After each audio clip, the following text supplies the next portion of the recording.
Actually, first of No, all, Spiderverse, right? hello, everybody, and welcome to the TBD Tavern. I'm your host, Wandering Ambu, and I'm joined by Silver Blaze. Hello, I am Silver Blaze. I am the chaotic co-host of this podcast. How is everybody doing today? And we're joined by our good friend, Red Panda. Hello there. I am also here for the third time this time. Of course, and because Pick me we're yet. going to be talking about Across the Spider-Verse part, and this is the third part of our series. I'm going to be frank, I don't remember where we left off. Hi, Frank. Hi, how's it going? Frank. Wait, We were trying to talk really? about the Spider-Verse, but Ambu apparently forgot about stuff. I did. It's been a week. It's been a crazy week. Where were we? Because we had talked about, I know we talked a lot about our daddy Miguel O'Hara, and kind of Canada. Your daddy. My Nah, daddy's Dad. Papi Pascal, bro. I mean, there could be multiple daddies, right? It doesn't have to just be one, right? Yeah, I'm loyal to one Papi. That's all I'm saying. Oh my God. I'm a one bitch kind of man. You know what I'm saying? We're still a Church of Bobby Pascal over here. Don't worry. Thank you. Yeah, I got you. We were just talking about him and his, whether his decisions of how things are, whether he is now starting to convert into the ultimate villain. Right, that's where we left off because we talked about fate versus free will and everything. Yeah, and that has been a recurring thing where we just are like, is it fate or do we have control ourselves? Right, and I think that this is a really cool concept because getting back to when we were discussing canon events, Canada. think Just kidding. Canada. Oh, say. Oh wait, that's American. America. But no, canon events I think was an interesting topic that was brought up in Across the Spider-Verse, and I think we touched upon it last week quite a bit. But to reiterate my stance on it, I think it's interesting that Miguel tries to argue that there's canon events that have to take place. There's always the Uncle Ben that has to die, or the police officer that always has to die. Gwen Stacy always has to die. But I feel like that's incorrect because if you look at stuff like Peter Parker and Peter B. Parker and Mary Jane getting married and having a kid, I think that kind of disproves canon events having to exist. Because I think in most Spider-Man comics, Peter and Mary Jane may end up together for some brief period of time, but they never are fully together in a healthy relationship, let alone having a kid. So I kind of feel like that, for me personally, when thinking back on the movie, it's an interesting way to take a nod at maybe we ought to question Miguel O'Hara's argument that canon events have to happen, because if they do, how is Peter B. Parker in a healthy, loving relationship with Mary Jane? Right. I will say I have seen people on Twitter be like, "How can this motherfucker be happy? That's not right." We don't want anything good for Peter, do we? Huh? I think There's finally a multiverse where he's happy and married and has a kid, and people are like, "He's a pussy now." No. Well, I think that's an interesting thing because, if you do think about Twitter. if you think about how often Spider-Man is drawn as not being able to have the love of his life, it's interesting how he isn't really allowed to be happy in the series. It's almost as if him being the Lone Ranger or having no chance at finding happiness is a part of his DNA in terms of how his plot progresses. So I do think it is interesting that in this movie they have chosen to let Peter B. Parker actually be happy for a change and have a little baby girl and have Mary Jane to where she knows who he is and is accepting of it too. That's another thing as well, is learning how to live with that, because if you go by superhero lore, most of the time it's argued that if a loved one knows your secret identity, that's your weakness. But here we don't see it as a weakness. We see it more as just, okay, cool, Peter B. Parker has a normal life outside of being Spider-Man in a multiverse with a bunch of other Spider-Man. A bunch of other Spider-Man. Sounds kinky. Sorry. Huh? Thinking outside my head again. Hey, what? Eh? But I guess to wrap it all back up into everything, I thought, there's a lot of hints that I'm hoping play out in the Beyond the Spider-Verse in Part 3. Especially, I look forward to seeing the discussion on canon events becoming a focal point. Especially because I really do think that when Miguel went into the other universe to take over, I don't think he was the reason why the universe was swallowed up, and that it was because of a canon event. I have a gut feeling that the Spot plays a factor into it. I'm just gonna call it here and wait and see what happens in like 3 years. But I do feel like there's more to it than he was the fault for it, because that Miguel in that universe had died and he took over.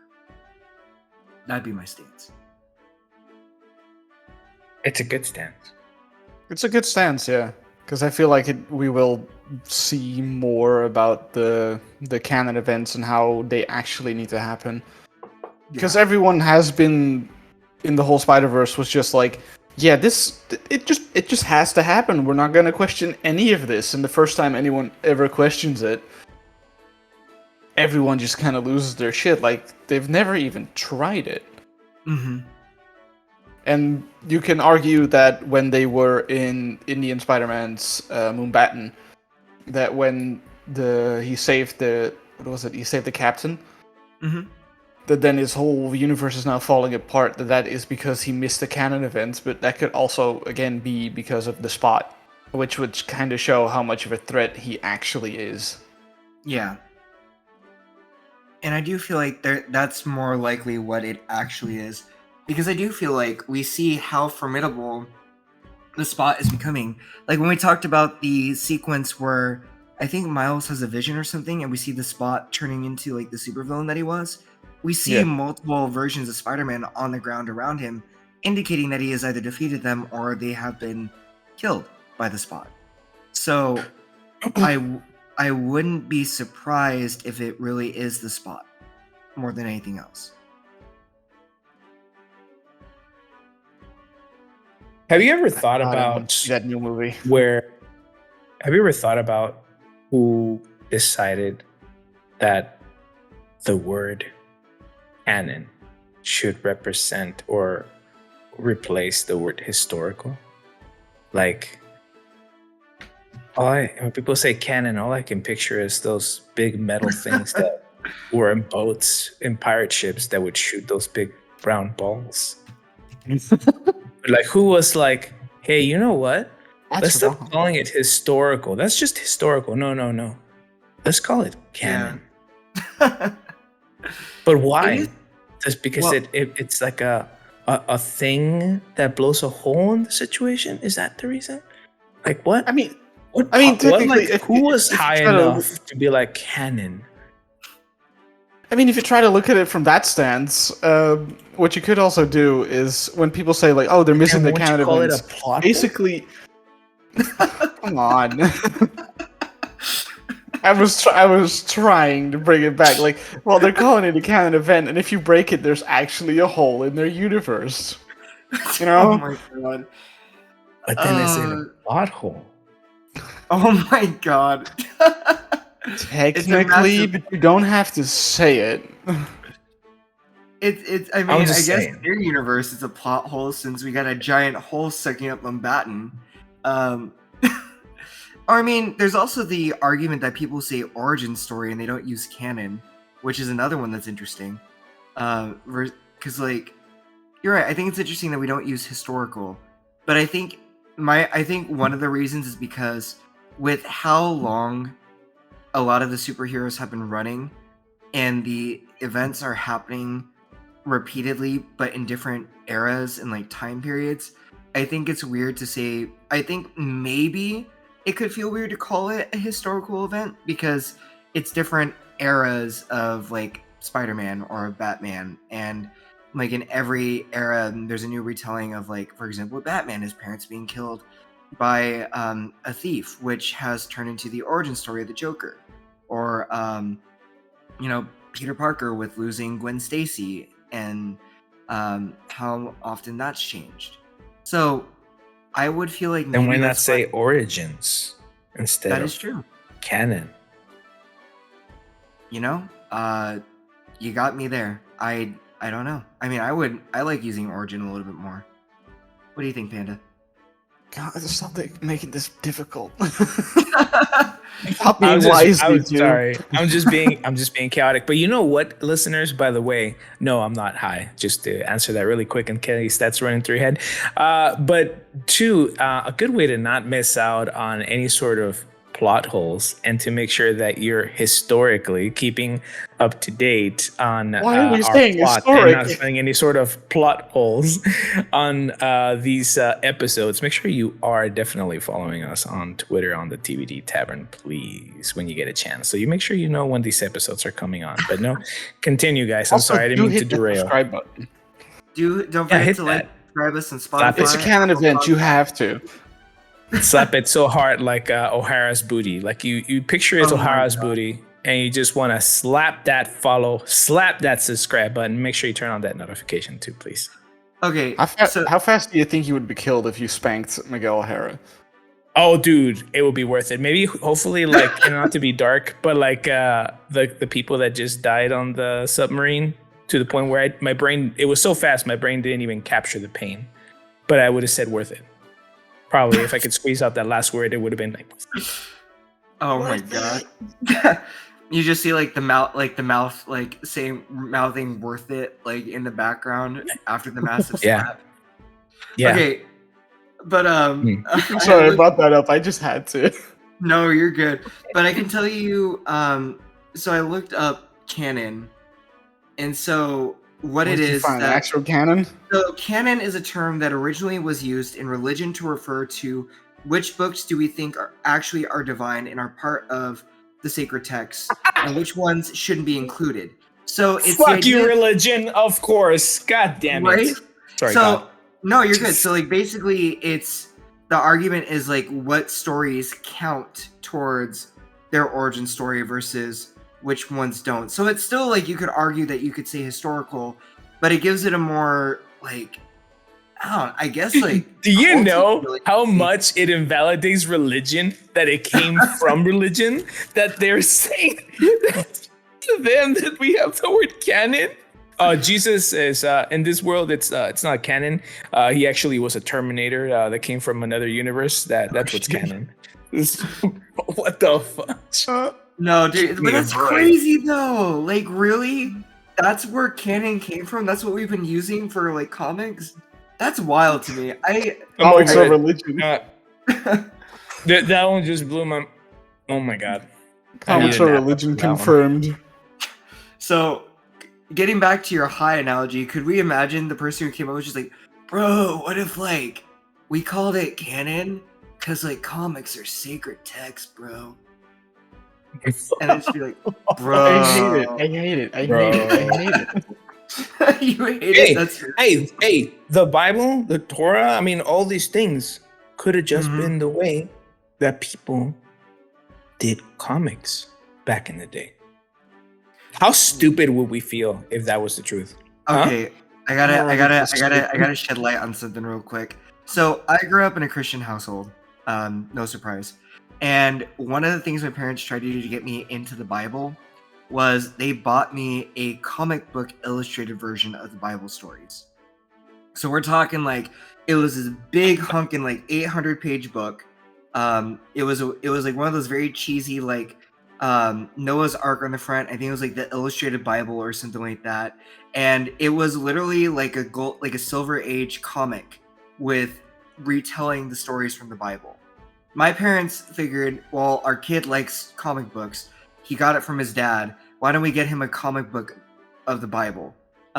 So they actually did try to do that. I think at some point, maybe someone was like, yo, they're using canon like we use canon. Time to like optimize our chances of getting people into like religion by making a sacred text comic, right? Oh my god. My God. Oh Yeah. no. So also, welcome Wow. to the TBD Tavern Railway, where we constantly derail. We hope that you've enjoyed your very bumpy ride and the swervings back and forth, but welcome on in. Yeah, The one Just second we're on the volunteer railways in AOs. America, then we derail so much that we're in fucking Switzerland. You're welcome. You don't even know where you are. We're like, knock, knock. Hello, Panda. It's like, what the fuck? How'd you guys get here? How'd you get to Europe? Yeah, we're like the Robin Williams meme with the "what year is it?" Except it's like, "What country are we in?" And Panda's just like staring at us, looking like that, going like, What railway are we "You're on? here?" Oh god. Speaking of derailments, have you guys tried the Kit Kats, the strawberry and dark chocolate, or the mint and dark chocolate? Oh, are you talking about the mix it up ones? Yes. Yeah, those are solid, dude. I had those in when my partner and I went to New York like a year ago. Mm-hmm. Yeah, no, we got to try them out at the store when they were first being introduced. They were solid. Yeah, we stopped at a little stop. It was just a gas station near Houston. We're here in Texas, and I was like, "What the strawberry and dark chocolate?" And then I was like, "Mint and dark chocolate." And oh man, the strawberry ones were delicious. Right now, I'm having the mint ones. They're good, and I know not a lot of people like mint and chocolate because they think it's like toothpaste, but to me, it's just delicious. Have you had any of them, Panda? Sorry. No, you're good. Welcome to Switzerland. Your next station will be France or some shit. We don't know. Sorry, Uh, the last derailment I'll add in real quick is I remember when Panda was telling us about Tony Chocolonely, and I Tony found Chocolonely, yeah, I fucking love that stuff. when my partner and I went up to Fort Bragg, we found a couple of those, and like I got those, and I think I took a picture for you, Panda. I was just like, I'm trying these out. They're good. I'm not gonna lie. Tony Chocolonely, Nice. solid. I like them. Nice. I'm here for it. They are good, and they're not Yeah. even. They're not even the American. They're not even the Dutch ones. They're the American ones. Oh shoot. Well, never mind. I take that back. They're not the OG ones. Never mind. No, they're still good. But they were good. Okay, fucking, we're gonna end up in Japan right now.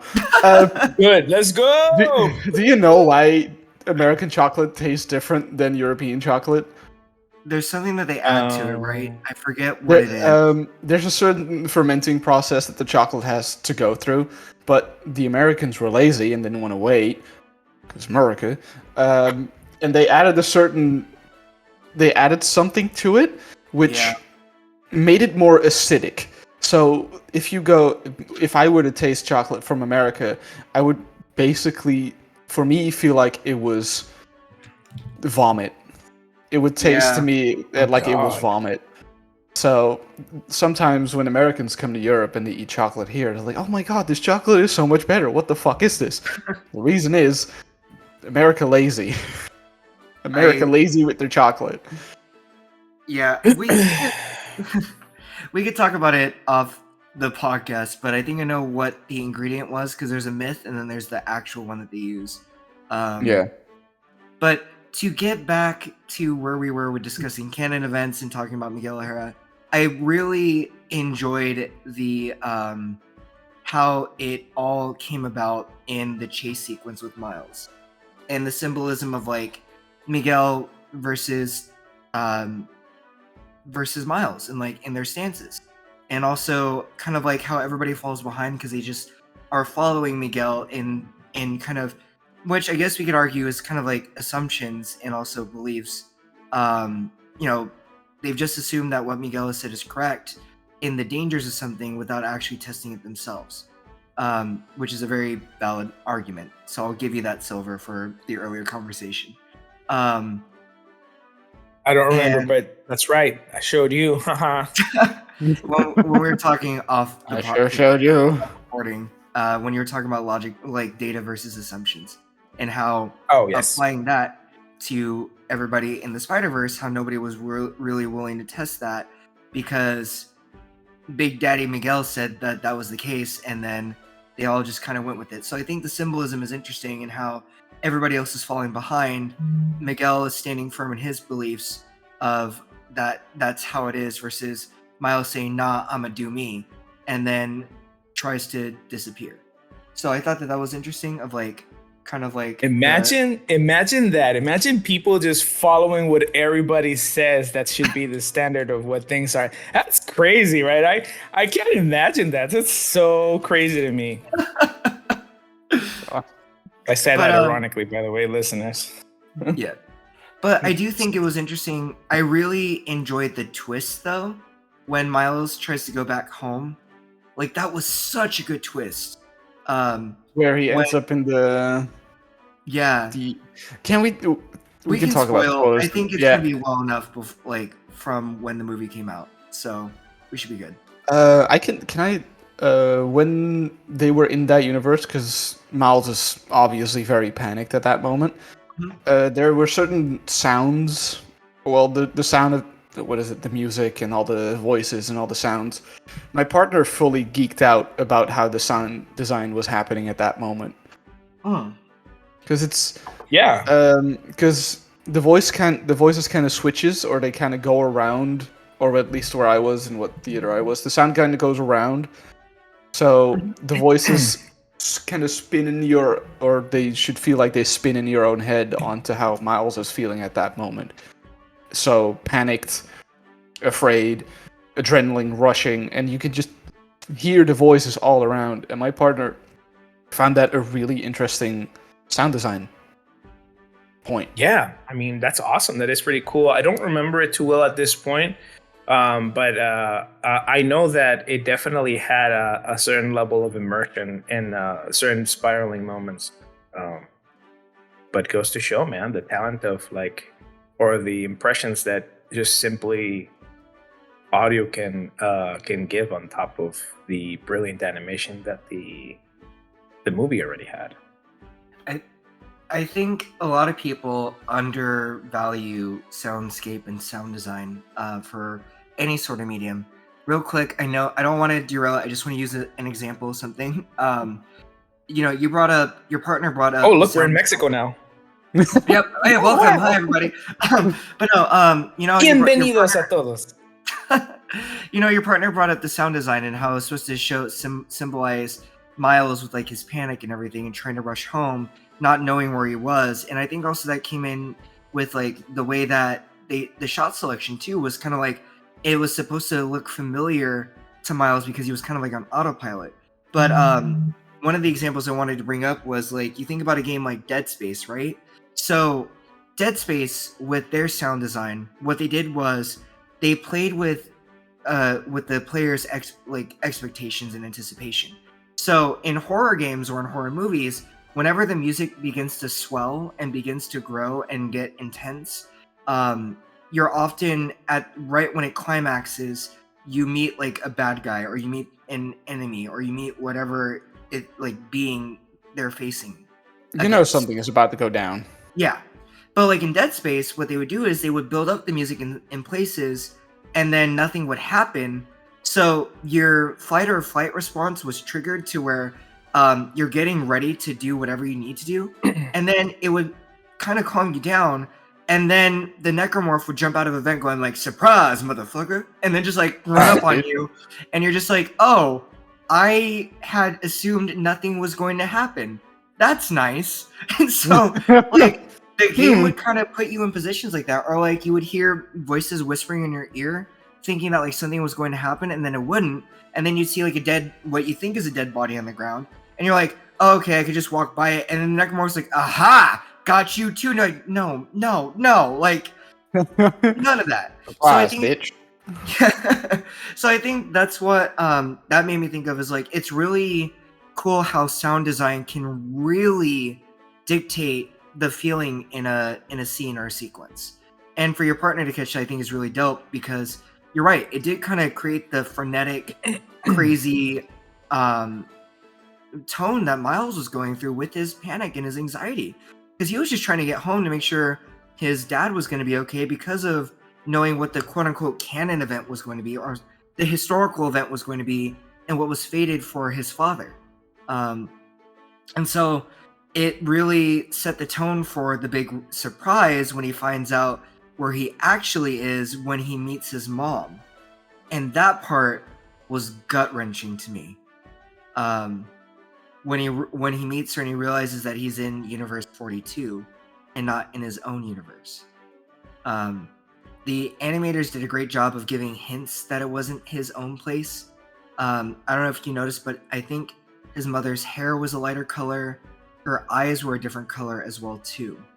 I had a feeling that the art style was also a little bit different from that for that universe. Because my brain was just like, this feels familiar, but it doesn't feel right. Yeah.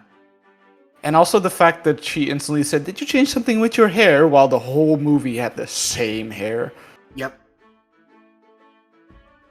And then also seeing them trying to set it up like as if he made it to his universe with everybody else waiting for him in his universe was well done too. I thought that was a very solid misdirect for like the viewer to again mess with expectations and mess with what you think is actually happening, because you're rooting for Miles to get home.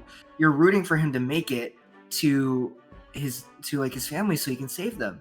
And then you find out that no, he's actually in the universe where his spider was from, because it read that DNA and not his own. Yeah.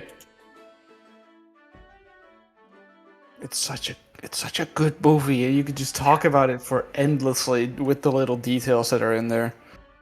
With slight derailments, right? Like with slight derailments, you know, sometimes you end up in Japan, sometimes Mexico. Doesn't matter. But I like though that it was interesting how you see his uncle back, and then you find out that he's not the Prowler, and that Miles is, and it'll be interesting to see how that plays out for the next movie, because again, that's not a canon event. And if he's not supposed to be the Prowler, if he's supposed to be Spider-Man but wasn't bitten because the spider was pulled into his universe, then why is this universe still alive? That's a good point. Dun, dun, dun. That's a really good point. Right? Are you saying that that the canon events don't actually have to happen? Yeah, I was like, I'm not gonna say it anymore. I feel like it's beating a horse with a dead stick. No. Beating a horse with a dead stick. Say something. Beating a live horse with a dead stick. Oh, how the turntables have turned. Oh my god. How the tables have turntables. It's just, again, O'Hara is the issue. Honestly, the real villain here is O'Hara, in my opinion, in this entire movie. It's not even Spots. Yeah. I mean, I feel like they'll do that in the next movie. That's the real villain. Yeah. In the next movie, they'll just be like, hey, surprise, no surprise, he's the fucking asshole here. I mean, he looks good in a tight jumpsuit, but, nobody said bad people can't look good while being bad. But I think it's really cool how it is set up to where you empathize with the Spot. It's one of those things where I think back to my psychology and law class that I took in college, where we talk about how often we dehumanize villains or bad people to make it easier for us to accept what their punishment may be, because we want to eliminate the human aspect of it so we don't feel any sort of confliction or any sort of feelings of empathy for them. But with the Spot, I do feel like they do a great job of making you empathize with him, because he lost his job. He can't be normal. He has basically now is living a life where he's like, well, I guess I have to be a villain now because this is who I am. I have this body with random spots that I don't understand. And you don't agree with his actions, but you can empathize with him and understand that he's kind of in a wonky predicament. And so I do agree with you, Silver, that he's not really set as a villain, but really more as the quote unquote villain for this series, But really, I do agree with you that Miguel is going to be the villain of it. Ambu, I'm getting really tired that you're agreeing with me. I know I'm always right. Just kidding. It's a joke. No, I know I'm right. disagree You don't with have you. to say it. I'll disagree with you 100%. No, the Spot is the only villain in this whole entire movie. Miguel is right. Canon events are real. That's it. All right, we're done. Oh, Lord have mercy. The dads Honestly. are fighting. No, never. Never. No, yeah. Look, man. I don't know.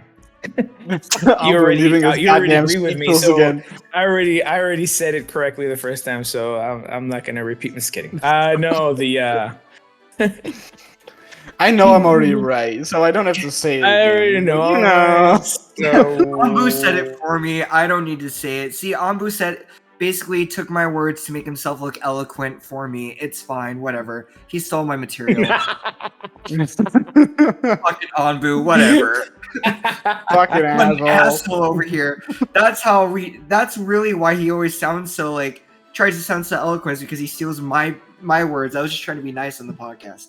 I hear you, Silver. Whatever. Whatever. I didn't say I didn't. Hey, listeners, I didn't say that. He said it himself. He said it all by himself. He said it, not me. I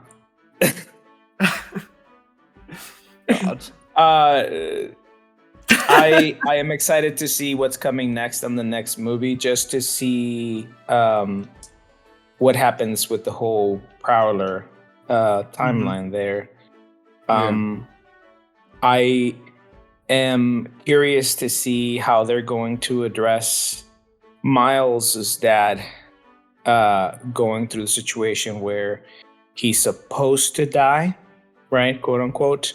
I'm excited to see how Gwen and that little Spider-Women team is gonna end up maybe hopefully turning the tide. And I think at this point we've also seen Spider-Woman see how O'Hara is definitely not the guy that she thought he was, you know? So we might have her also help them in a way at the very last moment when maybe things look kind of dark for everybody. And because I mean, O'Hara's pretty OP, right? Not only does he have a Spider-Man, powers and super intelligent, right? But also is a vampire. So the guy is a really strong Spider-Man.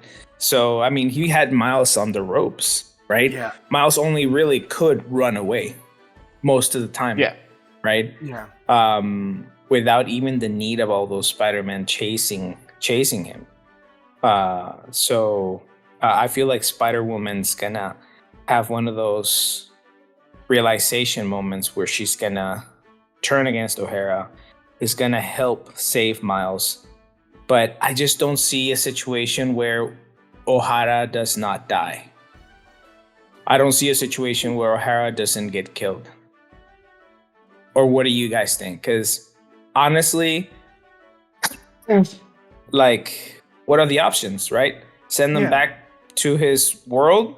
He has the tech that invented the multi-universe travel, right? So how do you send somebody that can always come back, right? And how do you contain somebody that is practically super OP, right? So what's the other option? God, I hadn't even thought of that. I didn't even think of the fact that O'Hara might actually die. You're welcome. You gotta confuse me. Why you gotta do that? Oh, hey man. All I'm saying is that those are possibilities of what could happen next, and because, I mean, he has got it again. I don't see O'Hara having this like, come to I see the light, I have found Jesus moment. I have found Jesus. I don't see it. Oh, so you're telling me that after killing thousands of people from an existence didn't bring me to this like I found Jesus moment. You know, like I don't know, man. You know, lots of other things have happened that are more significant for like one kid named Miles just has a 5-minute conversation with him and he's like, you know what? You're fucking right, Miles. Everything that I've been doing, wrong. Let me throw that out the window. I'm just gonna like send everybody back to the universes, destroy this technology, and I'm gonna keep doing my thing. You're absolutely correct. Let's be real.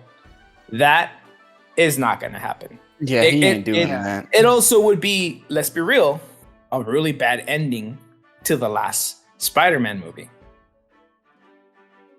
It would be very anticlimactic, I think. Yeah. Because the whole entire point is the argument over fate versus free will. And they both are from different philosophies. So it would kind of be weird if Miguel was just like, nah, actually you're right, kid. Like I've wasted everybody else's time. Go home, everybody. Like we're all done here. Miles is right. I've been wrong the whole time. Like let's just go. Whatever, it's fine. Oh, I would fucking hate that if that happened. There would be so everybody get your last lick in onto that booty that we call Ohara, because it's going bye baby. All you're gonna get. But I do. It's gone. But I do think it's interesting how I think the other part of it too. I was trying to think about this, and my thought might not be 100% there. So forgive me. I'm gonna try to ramble through it and figure it out. I think it's the idea also of like, hey, Panda, watch him come to the same conclusion as me. Go ahead, Umbu, go ahead. Oh my god. I think that also Miguel kind of represents how a lot of people tend to think in absolutism. So like always life is in black and white and there's no gray area.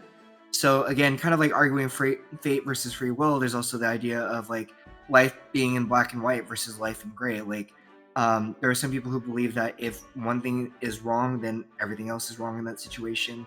Or if it's right, then it's right, but there's no gray. Whereas Miles is kind of like the representation of that life is gray and that life is fluid, life changes, everything. There's no always right or wrong. Sometimes there's actions that may appear right, but they could be wrong and vice versa.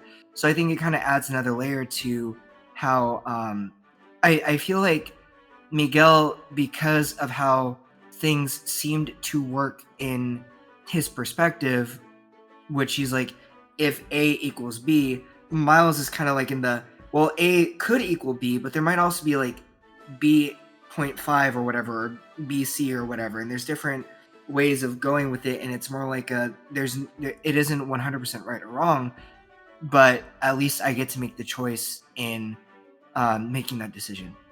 I'm trying to, I have the argument here. I had it, I lost it, my brain is gone.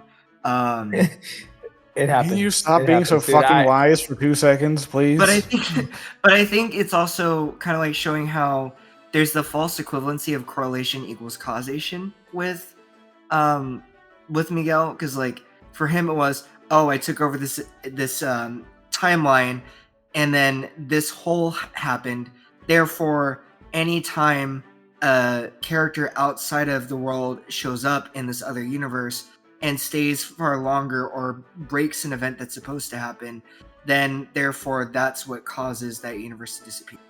So I do feel like he kind of has there's that. There's no other reason.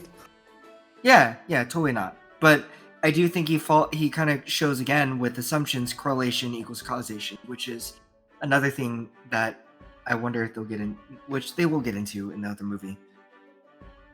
Hopefully, in the next movie, they'll get into that. Yeah.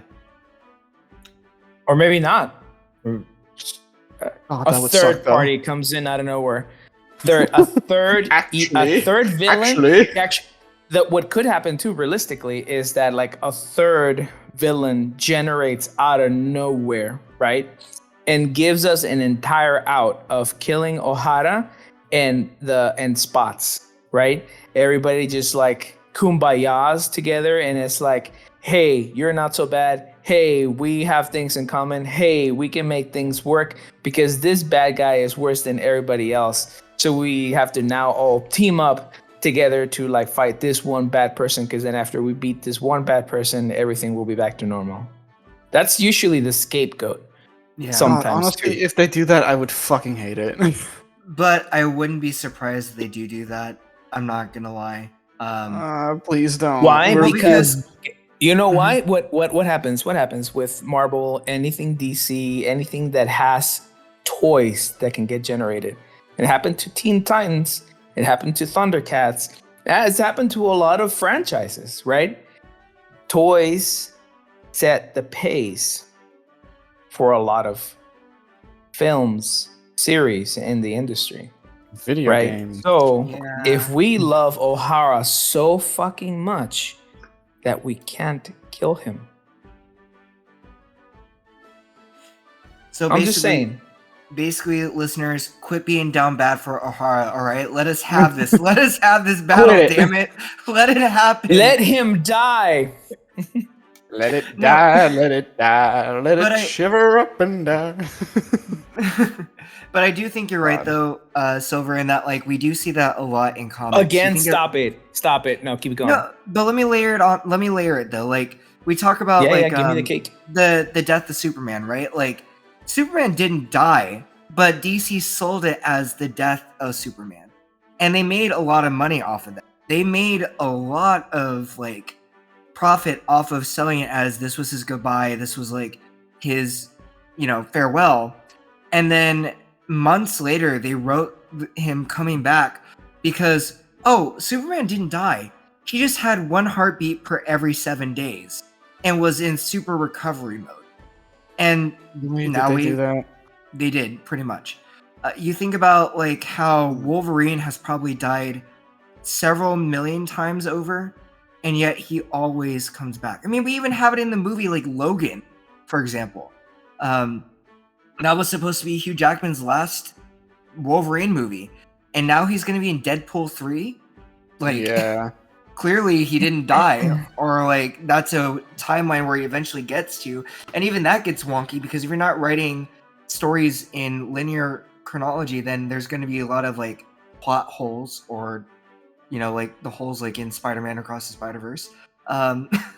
But like it's kind of wild that a lot of comic books do that, and I think they even did that for Spider-Man a few times as well too.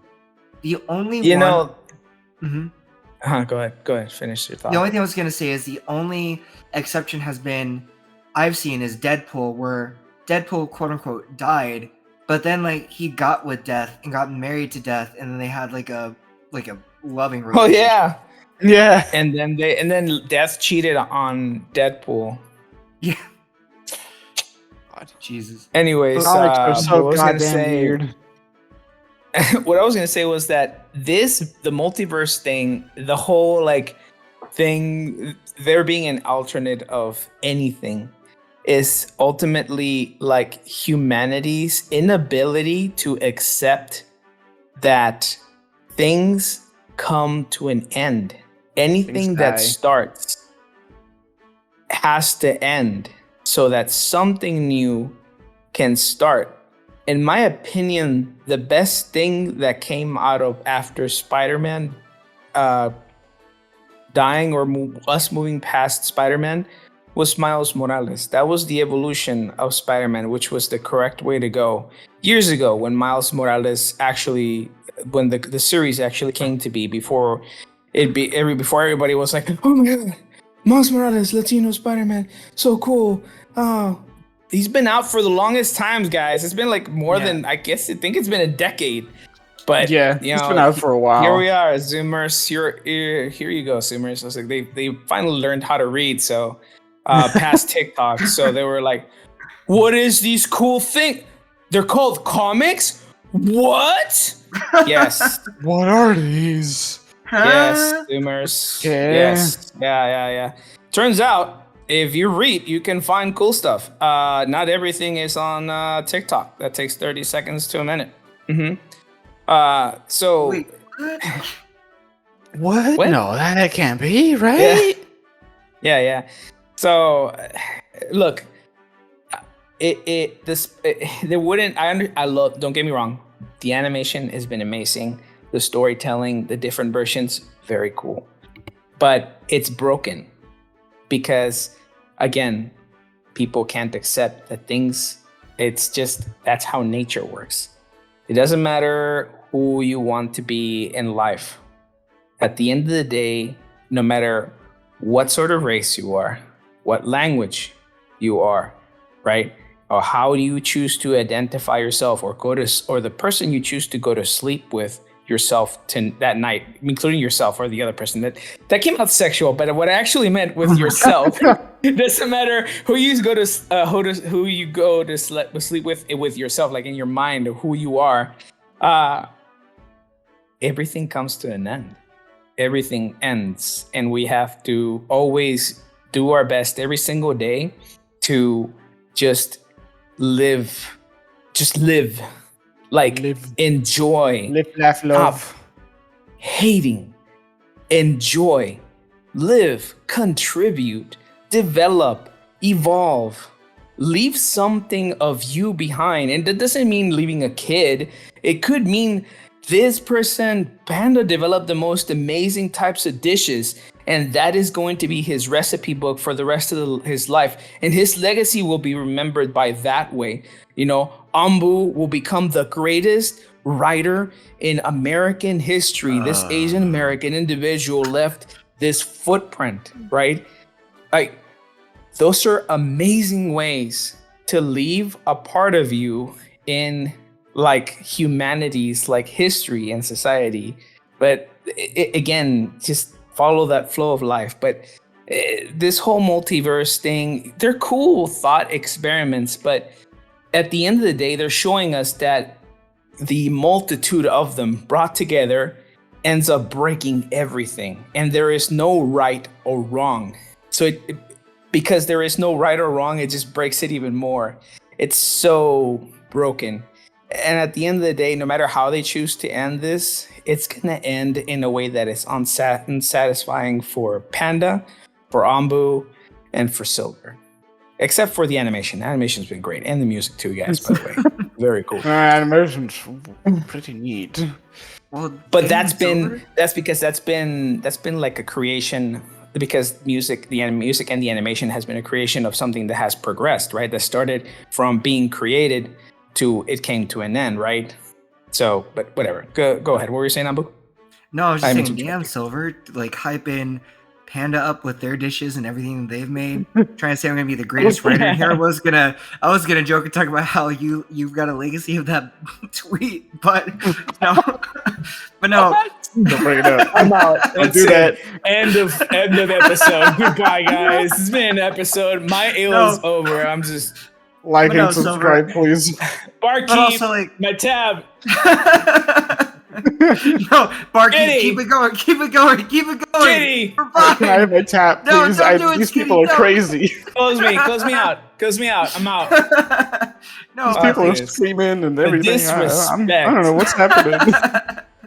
But no, Silver, you leave behind, you've got a legacy of being a great friend and being an awesome streamer. That just says we have nothing nice to say about you, Silver. So we're just gonna call you a nice human.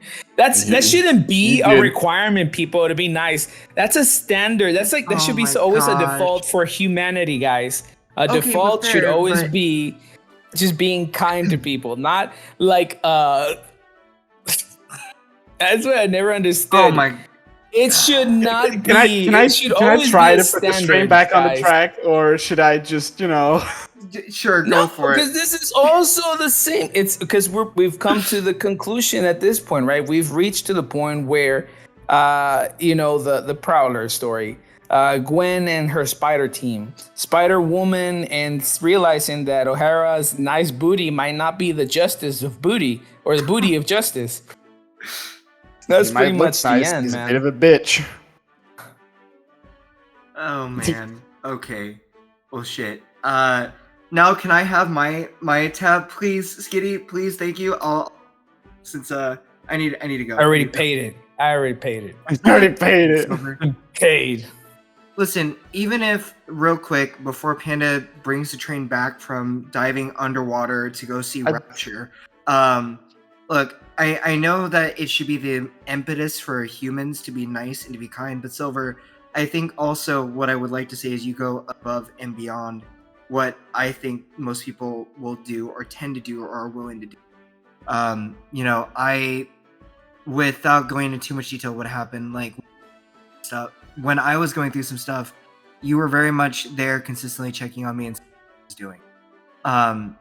And you went the extra mile to do so, to make sure I was good. Even if you made jokes like, "Oh, I'm just trying to hang out with you, Ambu, trying to hang out, whatever." You we all want to hang out with you. Yeah. Oh my God. My point though is like, even if it should be like an impetus for humans to naturally go towards kindness, you exude it and you go above and beyond. That's what I was trying to say. Like that it should be normal for humans to go to kindness. It's not is that a always farting joke? No. I did not exude. Okay. Eh? Huh? Wait, What? exuding is a farting joke? What? No, I said, was that a farting joke? And because I didn't exude. It's fine. Never mind. No, you're good. Everybody said. Oh my God. But all right, Panda, bring us back from Rapture. Hurry up before the big daddies get us. I don't Go even ahead. know how anymore. I don't even know where we're at. I'm lost. All I know is I'm in Earth, I think. Are we still on Earth? Listen, What is life? What is reality? There's the break handle right What there uni- for you. You can What break. universe were we going on?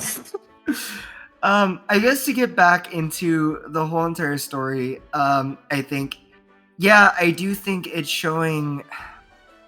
I'm gonna try real hard to do this.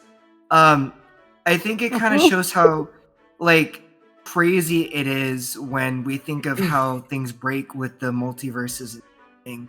But then also again, like how one universe is not defined by what happens in the other universes, right? And that goes back to, for me, to think about string theory or parallel universes, where we talk in like scientists have argued that there are hundreds of thousands of universes in theory, where like we could be having a podcast right now, which we are, but then like in another one, Silver could be like, "Nah, fuck Ambu, he's a piece of shit," like whatever, and I could be a legitimate piece of shit. And like that could be another universe, or there's another universe where like neither of us even did streaming and we don't even play video games. I could be like a dude that apparently has decided that video games don't exist in my life. So I think it's interesting how you brought up that bringing all the multiverse together breaks it, because in theory that does break it, because you think about also like paradoxes, like existing in the same plane with another version of you. The argument is that you're not supposed to, because that's a direct contradiction, because they're both you, and both bodies should not be held within the same universe or in the same area. So I do think that that's interesting, that also kind of puts a wrinkle some of the stuff regarding multiverse, and how, again, to further your argument, is that things are already breaking based off of paradox, what we've set as like basic laws for time travel and multiverse travel. So Battle Hera, bad, sexy Bad big boy. booty man, bad boy. Come here so we can slap that booty. Get over here. Oh my God. Uh, But Panda, did that help with where you were trying to go? Or Yeah. I was just. Did you get there, Benda? Did we get you there? Did we get you to completion? oh my God. Can I get We my did that tap, for please? shout out for story. Starry. Shout out for Starry, because we got him there too last time on the last stream for Dead by Daylight. You're welcome. So, for context for when this comes out, we just had a Also for me, please, because Yeah, so we had a Drunk by Daylight stream where we were all drinking. I also apologize. I do not have the VOD because I guess I forgot to set up the recording for it. So as a result, it does not exist. Sorry. I can find clip. I know somebody caught one with our barkeep saying "got a blast" when talking about something, but I forget what it is. And so Starry, our dear friend Starry, who we all love and adore, he does not hide the fact that he has a thing for Danny Johnson, or Ghostface in Dead by Daylight. Let's just say a typically semi-horny bunny went from being that Semi-horny. drunk. Okay, but I'm trying to set up the scale that it changed. Okay, real quick. Okay. Starry broke the scale. Yeah, literally there. I don't even know what the scale is anymore. But he basically was like thirst tweeting on Twitter. Like there was a moment where we were playing, and Starry had down a lot of wine, and the killer that we were playing against was Scream, and I had to watch what I thought was Starry running to go save one of our teammates. I think it was Grandpa Kid, and instead, like, stands in front of the killer and is making giggly sounds and moaning as he's getting carried to a hook, and then tweets about it saying, "I got hooked by Ghostface. It's so hot. Do it again. Oh my god, do it again." And then and then Skitty read that out loud, and then Starry was like, "You didn't read it right, Skitty." And so then Starry recreated how it was supposed to sound for the stream to hear. It was it was great. It was amazing. Great. So for those of you who are listening, I think this will be like a couple months later from then. Starry, we love him. We love you, Starry. He broke the horny scale. I didn't know there was a scale. That on multiple occasions. Yeah. Yeah, I think because of Starry, the horny scale was invented so that they can get a and then he instantly broke it. And then instantly surpassed it and broke it. Yes. Yeah. Yes. So one other thing, if it's okay to share this, which I thought was fun and a little Easter egg for Across the Spiderverse.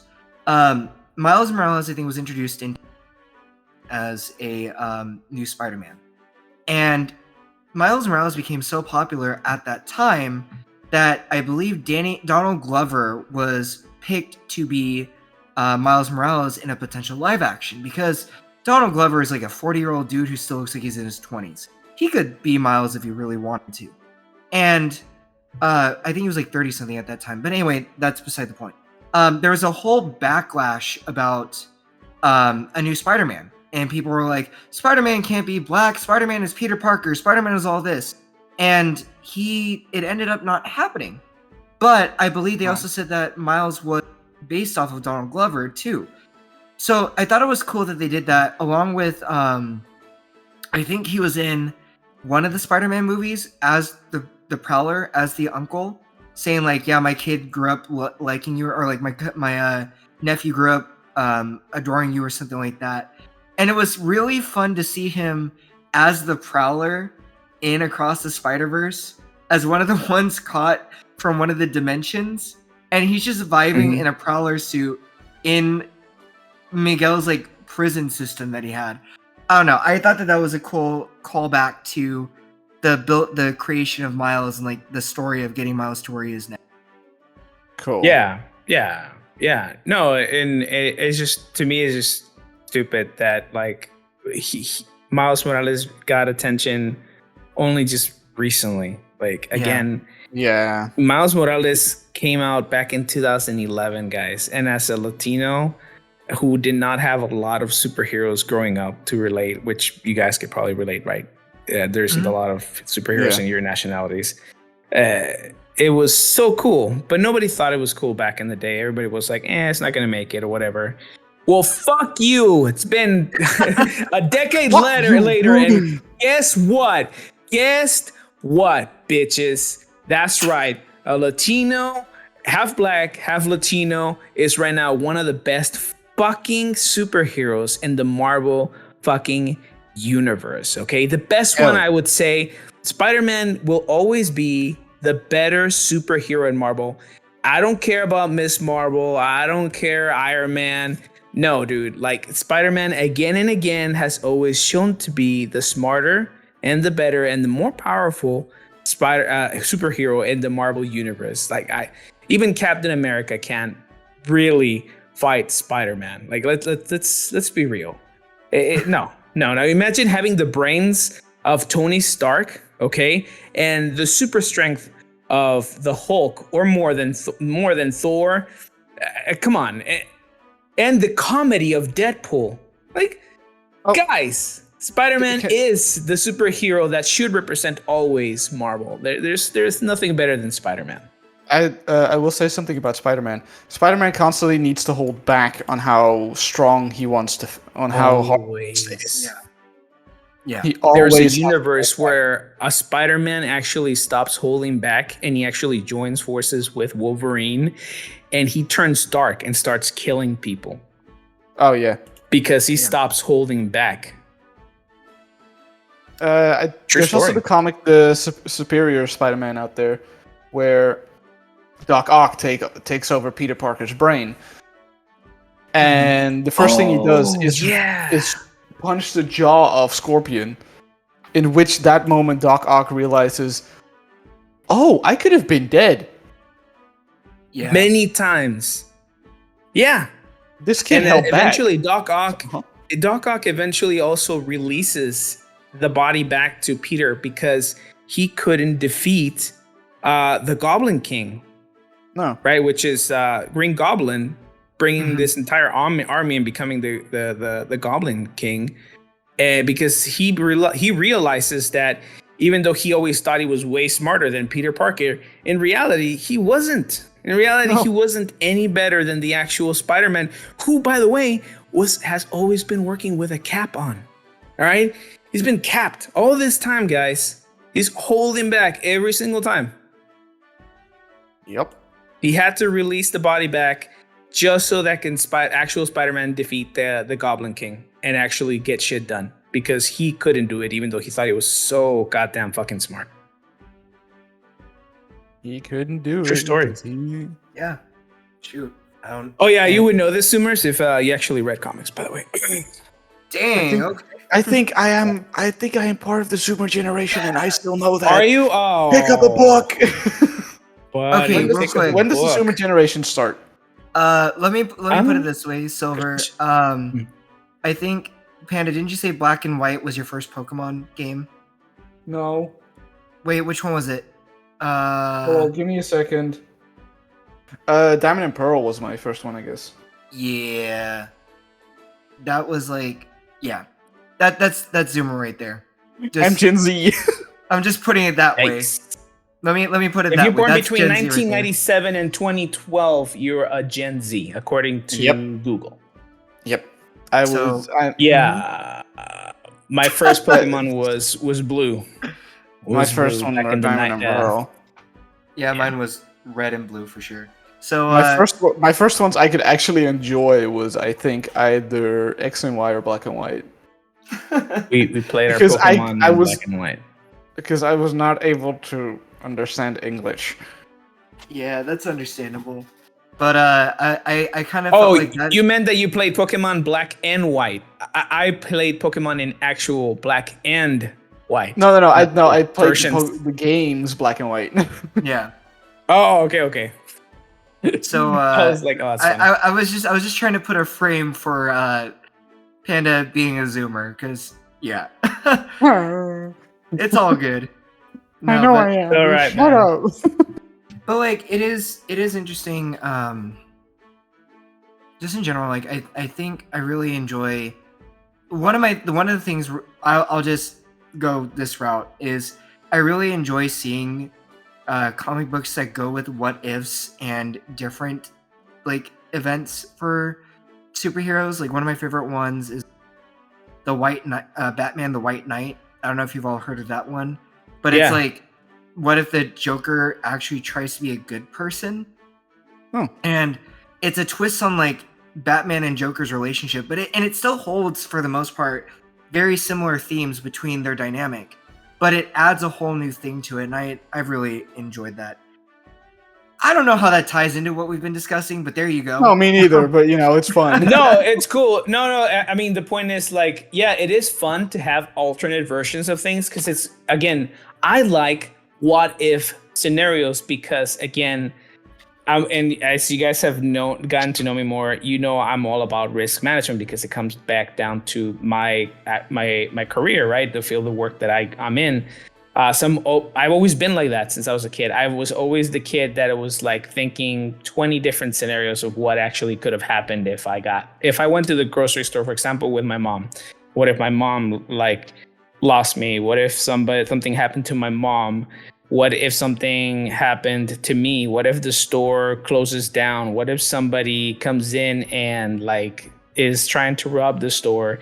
Like, I don't know why my brain was built like that since I was a kid, but I've always been thinking like that. So yes, I enjoy what if scenarios. I like those thought processes, but I know that it's good to have them individually in their own separate timelines, but never together. Because if you have, just like string, guys, right? Simple string. Grab some string right now, listeners. Grab a bunch of fucking string, okay? All right, now put it together. Now put it together, right? And let those strings just roll. And what's gonna happen is that they're gonna get tied up into a ball, right? That's the most basic visual I can give you about string. You could also, I guess you could argue, you could tie it into and make it a cloth, like some sort of quilt, right? But that's organized time, which still is in a way following its own individual pattern over the other, but not together. Hello, did I break you guys? Are you there? Yeah, you broke me. Yeah. Okay. I can't. I don't have anything. Stop being wise. Wow. I had my Ambu moment. Oh my god. I had my Ambu moment. This You is had it. your Ambu moment, sure. Episode what, 6? Episode 7? What episode are we in? I don't even know. don't know. Episode, I Finally, think this is episode 6. It took 6 episodes, guys, but I had my Ambu moment. It took 6 episodes. Every dog and every silver has his day, man. Oh my god. Oh, jeez. But overall, though, I think to put it into a conclusion, Across the Spiderverse is an amazing, phenomenal comic book movie. I think it shows us the potential that is still untapped with comic book movies, because I think we live in an era where a lot of us are kind of feeling the fatigue of keeping up with Marvel movies. And I don't it's even really cool. cry anymore. Yeah, and I feel like this series is kind of showing where the medium can go and how it can make it still like a worthy investment to get into, or feel like you're not exhausted coming out of it. Because even though it was like a 3-hour movie, I came out of that movie feeling so hyped. I wanted more. Yeah. So I think that's just really something that I'm looking forward to, is how this trilogy can set the tone for movies going forward. Kind of like how, I guess, Thor, the third Thor Ragnarok, kind of shaped a lot of the Marvel. I feel like Thor Ragnarok was fun, and then they tried a little too much again. But it's like, hey, we can be funny now. I was like, no. Yeah. But I do feel like it'll be interesting to see how this trilogy leaves a mark for animated superhero movies, or superhero movies in general. Yeah. I'm excited. I feel like we also, because my animation head is kind of also thinking with how it will impact the animation industry, as we already have been seeing. Because if we kind of look at Disney, which is a mean point, because Disney kind of all looks the same at this point, but that's what I meant. Everything is, from the animation, from my standing point, kind of was looking the same. And they all kind of didn't really want to innovate, which was why I think Spider-Man was kind of a little bit of a scary move. Like, ooh, what if they don't like this? And everyone loved it. And now we're seeing so much more innovation with animation, again, with Spider-Verse, with how great that was. I saw Nimona yesterday, which is also a great movie that had some great animation and some really good expressions and some cool animation techniques. There was The Bad Guys, which is also the influence that they have on other animation movies, and then showing like, hey, you can try something different, tell a fun story, show cool animation, is gonna work. It's gonna be good. Which I think is really fun, because I love animation.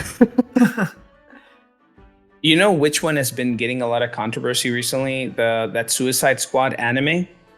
Have you guys seen the isekai, the Suicide yeah. Squad isekai? I've seen the trailer for it. Other than that, no. So I will say this in its defense, right? Okay, I get it. Everybody hates the shit out of isekai, but we have to remember again, right? Here in the States and around the world, we're dependent on how Japan likes anime and manga, and that's how they continue to produce that type of content. And I know a lot of people are like, I hate isekai, it's the worst kind of thing. But remember, the reason that we have a lot of isekai is because what governs in Japan? Salarymen that really hate their lives, who are completely overworked because of the type of work culture that Japan has, right? And you bet your ass that they're gonna want to, of course, get out of nowhere. They wouldn't mind one day leaving the office, getting shot, or having truck-kun, like literally isekaiing them to another world where they start off as this OP character with a harem of women, because they never had the chance to actually even stop working to go and enjoy their lives and maybe meet somebody and maybe have that harem, right? Because they're always having to work and contribute, right? If not, again, Japan having that sort of mentality that if you're not consistently like burning hours or candlelight, then you're like a NEET, right? Then you're like this person that like you should be looked down upon because you're not contributing to society. It's like, dude, you don't have to be living like that all the time. But I digress. Point being, that's why we have so much isekai. But coming back to Suicide Squad isekai, I will say that because Warner Bros., right, and DC greenlit this, it has the possibilities of being very good, because even though DC sucks so much, it's horrible Flash movie at making movies and maybe even the shows, because the Teen Titans actually was pretty good, was all right. It was digestible. I liked it, right? But I've always been a Teen Titans fan, so I've given anything Teen Titans related a big chance. But whatever, I leave that up to you, viewer. Comment, tell us, what do you think about Teen Titans? But the Suicide Squad isekai, I like the art so far. I don't know the full story of what's going on, right? But I do like the art. I am hopeful, again, because DC is involved and they have a certain standard of quality that they like to put on their animations. DC has always excelled in animation. And I'd say that Marvel has only barely touched maybe like their tail because of the Spider-Mans across the Spiderverse. That's the only time that Marvel has gone close. But I mean, anything that you've seen DC animation, fantastic animation, amazing storyline, great voice actors. It's all been always amazing. So I'm hopeful, right? But those are my thoughts. I don't know what you guys think. I don't know if you've seen the trailer or what do you think about it so far, right? Or that might just be a topic for another episode. But that's what I got on that. I'll just say, I hope it's better than the original Suicide Squad movie that came out. Not the one that James Gunn. I forget who directed it. Before that. The main thing I kind of get out of that, I'm not gonna lie, is I thought the Joker design reminded me of Levi from Attack on Titan a lot. And then I could not get over that his face had his teeth tattooed on his face, or like, yeah, I did saw that, and I was just like, but why though? Yeah, I mean, it'll be interesting to see how they make it in isekai. I think it's Harley Quinn being the one that's isekai, but we'll see how that goes. I'm curious how they're gonna make that into an isekai. That being said, I would find it funny if somebody made a joke app where you could request Truck-kun to come to you to help you go on your own journey of an isekai. God, no. Could you just imagine somebody making an app be like, you want to like start a new journey into a new life? Look no further than Truck-kun services. You can pay for this.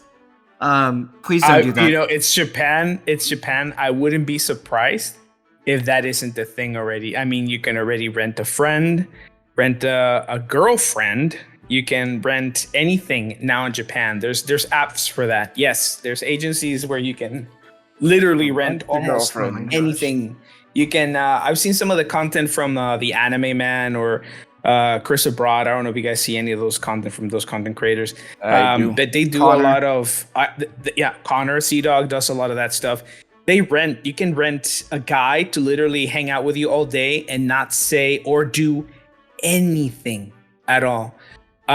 So you can rent almost anyone right now in Japan, and mainly because I seem to have a lot of fetishes there, but also, hey, way to find ways to hustle. Honestly, I think the States for a while had a thing where I think during pre-COVID, where you could rent people to come cuddle with you, and that's it though, nothing sexual, just cuddle. And I thought it was a good business model because it seemed to have gotten traction. Obviously, COVID came and that shit died out. But hey, it's a good innovative way to get side hustles, guys. I mean, so yeah, Truck-kun might be a thing. Maybe like a fantasy role play, because then wouldn't it be assisted suicide? That goes into a whole other dark place. I don't want to think about the logistics of renting a Truck-kun. Anyway, don't do that, chat. Just don't make a Truck-kun. It was meant to be a throwaway joke. Please don't do it. Please don't. I don't want credit for this. I was just trying to make a joke here. No, this is your butthole moment. Own that shit. Own it. Own it. That sounds so wrong out of context. This is the end of the episode. They have the context. Moment. Well, anyway, I guess this is goodbye. As Silver said, this is the end of the episode. Panda, thank you. We're leaving it off with that. No, it's fine. In conclusion, okay, well then, how about this? Parting thoughts, Panda, before we go. What about the podcast? Or about this episode? Or about the movie? So we already finished the movie. What are your finishing closing thoughts on the movie, Panda? Yeah, there you go. Sorry, I gotta bring take a moment because I know you have buttholes in your mind, but just take a moment. Poor Panda's like, this is what a podcast is like with Silver and Onbu. Oh God, do I ever want to do this again? I want to be I'm already a reoccurring We all know guest. that Panda's a masochist. I'm already a reoccurring guest. Fucking sign me up, I guess. He's a line cook. He's a line chef. He loves torture. Come on, am I wrong? Huh? No. You like getting yelled at. How many more minutes till that is done, Panda? I don't know. How many more minutes till you're done with this? How far back are we are? Here's the next order. Oh my God. I'm doing it too. I don't think they really are into getting yelled at. I think that's just part of the job and they have to accept it. And then they just have to say, yes, chef. Right? Like that's it. So yes. The part of the job is to be a masochist? Oh my God. Anyway, Panda, closing thoughts on the movie. I thought the movie was really innovative with everything it has been doing, including voice acting, the animation style, the story, everything. In my case, or my thoughts, has been amazing with this movie, and it's a 10 out of 10 for me. But like we brought up some good points with the movie and how, I am looking forward to the next movie and seeing what they do with it in this trilogy. But I am now because I did not think of the fact that Michael O'Hara could be a villain, and now that we brought it up here, I'm looking forward to that now. Yeah, definitely. He already is a villain, but no, and you're looking forward to O'Hara booty. I get it. No, I'm looking forward to his back. Who's the one that has booty hole on their mind? Huh, Silver? Huh? No. I never denied it. I owned it. So you should own the other thing too. To that back and those teeth in my neck, but we don't talk about that here. Oh, wait, no. I think you have to elaborate on that. Hold on. Let's go. Hold up. Hold on, guys. We're gonna extend this episode a little bit longer. No, elaborate, please, Panda. Come on, please. Go ahead. Did you see the way he was about to bite the neck of the vulture? That is some kinky shit. That's Panda It's going now like, canon, guys. Panda is into biting.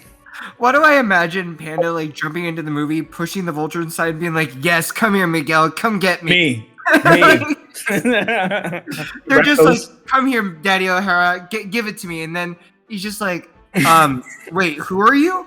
I'm your vulture. I'm the one you're trying to capture. Just bite me. Come on, do it. I got it right here." Right here. Just puts a hand around my neck. It's just harder. There it is, guys. Your hands on There it. it is. Everybody has a thing, huh? Y'all just heard it here. So how are we gonna close out this episode? Because I'm turning into Starry I don't right know. No, continue. There's no reason. It could go episode 7, guys. Welcome to the TBD Tavern. Oh my god! But Panda's horny traps. Go ahead, Panda. Oh god. Okay, but I do agree with you real quick, Panda, on how you feel about the movie. On the fact that like this is a solid movie. The animation is solid. I love the intricate details that they've done. Like we talked about Hobie with animation sequencing and like frames per second and how that stands out. I really like the themes that they're introducing into this movie and the way that the comic book medium is with like canon events or historical events or events that are supposed to happen and are destined always to happen in a comic book series versus versus like free will of a character being able to define and determine their own destiny.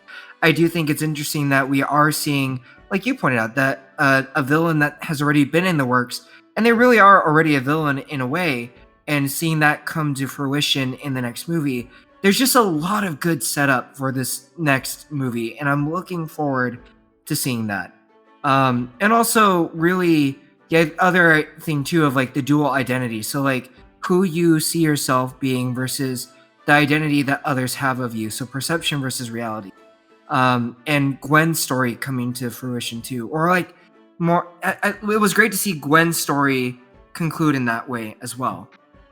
There's just a lot to this movie and layers upon layers that make this movie really kind of being like a new staple or a new line for or standard for I think comic book movies. So I definitely would give it a 10 out of 10 as well. A tit out of tit for sure. Sounds great.